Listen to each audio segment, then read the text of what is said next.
ಮೇ 22ರಿಂದ ಮೇ 27ನೇ ತಾರೀಕಿನವರೆಗೆ ರಾಜ್ಯದ ಹವಾಮಾನದ ವರದಿ ಯಾವ ರೀತಿಯಾಗಿರುತ್ತೆ? ಅಕಾಲಿಕ ಮಳೆ ಬರುವಂತಹ ಮುನ್ಸೂಚನೆ ಇದೆಯಾ? ಅಥವಾ ಈ ವರ್ಷ ಮುಂಗಾರು ಯಾವಾಗ ಪ್ರಾರಂಭ ಆಗುತ್ತೆ? ಇದೆಲ್ಲದ್ರ ಬಗ್ಗೆ ಮಾಹಿತಿ ಕೊಡ್ಲಿಕ್ಕೆ ಸ್ವತಃ ನಮ್ಮೊಂದಿಗೆ ಹವಾಮಾನ ಇಲಾಖೆಯ ಹಿರಿಯ ನಿರ್ದೇಶಕರು ಹಾಗೂ ವಿಜ್ಞಾನಿ CS ಪಾಟೀಲ್ ಅವರಿದ್ದಾರೆ. ಅವರಿಂದ ನಾವು ಮಾಹಿತಿಯನ್ನು ಪಡ್ಕೊಳ್ಳೋಣ. ಸರ್, ಹವಾಮಾನದ ಮುನ್ಸೂಚನೆ ವರದಿ ಯಾವ ರೀತಿಯಾಗಿದೆ? ಅಕಾಲಿಕ ಮಳೆ ಬರುವಂತಹ ಮುನ್ಸೂಚನೆ ಇದೆ. ಅದ್ರ ಬಹಳ ಮುಖ್ಯವಾಗಿ ರೈತರು ಕೇಳುವಂಥದ್ದು ಈ ವರ್ಷದಲ್ಲಿ ಮುಂಗಾರು ಯಾವಾಗ ಪ್ರಾರಂಭ ಆಗತ್ತೆ? ಈ ಬಗ್ಗೆ ಹೇಳೋದಾದ್ರೆ. ಮೇ 22ರಿಂದ ಮೇ 27ರವರೆಗೆ ಕರ್ನಾಟಕದ ದಕ್ಷಿಣ ಒಳನಾಡಿನ ಜಿಲ್ಲೆಗಳಲ್ಲಿ ಕೆಲವು ಕಡೆ ಅಂದರೆ 50%ಕ್ಕಿಂತ ಕಡಿಮೆ ಪ್ರದೇಶದಲ್ಲಿ ಹಗುರದಿಂದ ಸಾಧಾರಣವಾಗಿ ಗುಡುಗು ಮಿಂಚು ಸಮೇತವಾಗಿ ಮಳೆಯಾಗುವ ಹೆಚ್ಚಿನ ಸಾಧ್ಯತೆ ಐತಿ.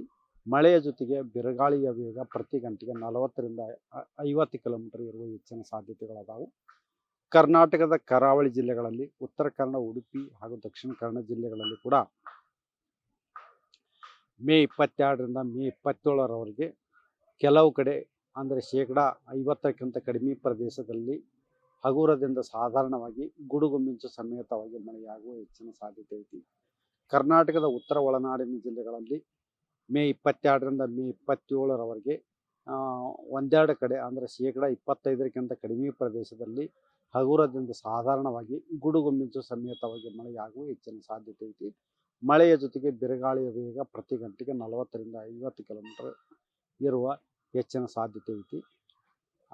ಬೀದರು, ಕಲಬುರಗಿ, ಯಾದಗಿರಿ, ವಿಜಯಪುರ, ಬಾಗಲಕೋಟೆ, ರಾಯಚೂರು ಈ ಜಿಲ್ಲೆಗಳಲ್ಲಿ ಮುಂದಿನ 5 ದಿನಗಳಲ್ಲಿ ಗರಿಷ್ಠ ಉಷ್ಣಾಂಶ ಸುಮಾರು 39ರಿಂದ 41 ಡಿಗ್ರಿ ಸೆಲ್ಸಿಯಸ್ ಇರುವ ಹೆಚ್ಚಿನ ಸಾಧ್ಯತೆಗಳದಾವು.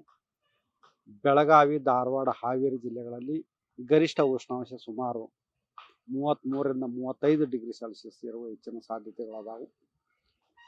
ಬೆಂಗಳೂರಿನಲ್ಲಿ ಮುಂದಿನ 5 ದಿನಗಳವರೆಗೆ ಗರಿಷ್ಠ ಉಷ್ಣಾಂಶ ಸುಮಾರು 33ರಿಂದ 35 ಡಿಗ್ರಿ ಸೆಲ್ಸಿಯಸ್ ಇರುವ ಹೆಚ್ಚಿನ ಸಾಧ್ಯತೆಗಳದಾವು. ಕರಾವಳಿ ಜಿಲ್ಲೆಗಳಲ್ಲಿ ಗರಿಷ್ಠ ಉಷ್ಣಾಂಶ ಸುಮಾರು 34ರಿಂದ 36 ಡಿಗ್ರಿ ಸೆಲ್ಸಿಯಸ್ ಇರುವ ಹೆಚ್ಚಿನ ಸಾಧ್ಯತೆಗಳದಾವು. ನೈಋತ್ಯ ಮುಂಗಾರು ಜೂನ್ ಮೊದಲನೇ ವಾರದಲ್ಲಿ ಕರ್ನಾಟಕದಲ್ಲಿ ಬರುವ ಹೆಚ್ಚಿನ ಸಾಧ್ಯತೆಗಳದಾವು. ಸರ್, ಈಗ ಬೇಸಿಗೆ ಕಾಲದಲ್ಲಿ ಹೆಚ್ಚು ಮಳೆ ಬರೋದ್ರಿಂದಾಗಿ ನಾನು ಈ ಪ್ರಶ್ನೆ ಕೇಳ್ತಾ ಇದ್ದೀನಿ. ಮಾನ್ಸೂನ್ ಏನಾದರೂ ಈ ವರ್ಷ ಬೇಗ ಸೆಟ್ ಆಯ್ತಾ ಅನ್ನುವಂಥದ್ದು? ಮುಂಗಾರು ಏನಾದರೂ ಬೇಗ ಪ್ರಾರಂಭ ಆಗುತ್ತಾ ಏನು ಅಂತ? ಈ ವರ್ಷ ವಾಡಿಕೆಯಂತೆ ಮುಂಗಾರು ಮಳೆ ಸೆಟ್ ಆಗ್ಬೋದು. ಅದು ಜೂನ್ ಮೊದಲನೇ ವಾರದಲ್ಲಿ ಬರ್ಬೋದು. ಮುಂದಿನ ಒಂದು ವಾರದವರೆಗೆ ಸಾಧಾರಣವಾಗಿ ಮಳೆ ಇರ್ತೈತಿ. ಅಷ್ಟೊಂದೇನು ಮಳೆ ಇರಲಿ ಇನ್ನೊಂದು ವಾರ ತನಕ. ಅಂದ್ರೆ ಕಡಲ ಅಂಚಿನ ಪ್ರದೇಶದಲ್ಲಿರುವಂಥವರಿಗೆ, ಮೀನುಗಾರರಿಗೆ ಏನಾದರೂ ಎಚ್ಚರಿಕೆ ಸಂದೇಶ ಏನಾದ್ರು ಇದೆಯಾ ಏನು ಅಂತ?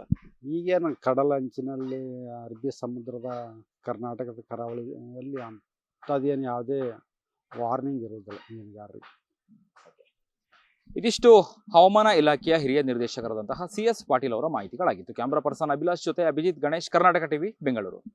ನೀವು ಸಣ್ಣ ಆಗ್ಬೇಕಲ್ವಾ? ಅದು ಒಂದು ಉತ್ತಮ ಆಹಾರದಿಂದ ಸಣ್ಣ ಆಗ್ಬೇಕಲ್ವಾ? ಪ್ರತಿದಿನ ನಮ್ಮ ಜೀನಿ ಸ್ಲಿಮ್ ನ ಯೂಸ್ ಮಾಡಿ ಯಾವುದೇ ಸೈಡ್ ಎಫೆಕ್ಟ್ ಇಲ್ದಂಗೆ ನೀವು ಸಣ್ಣ ಆಗ್ತೀರಾ.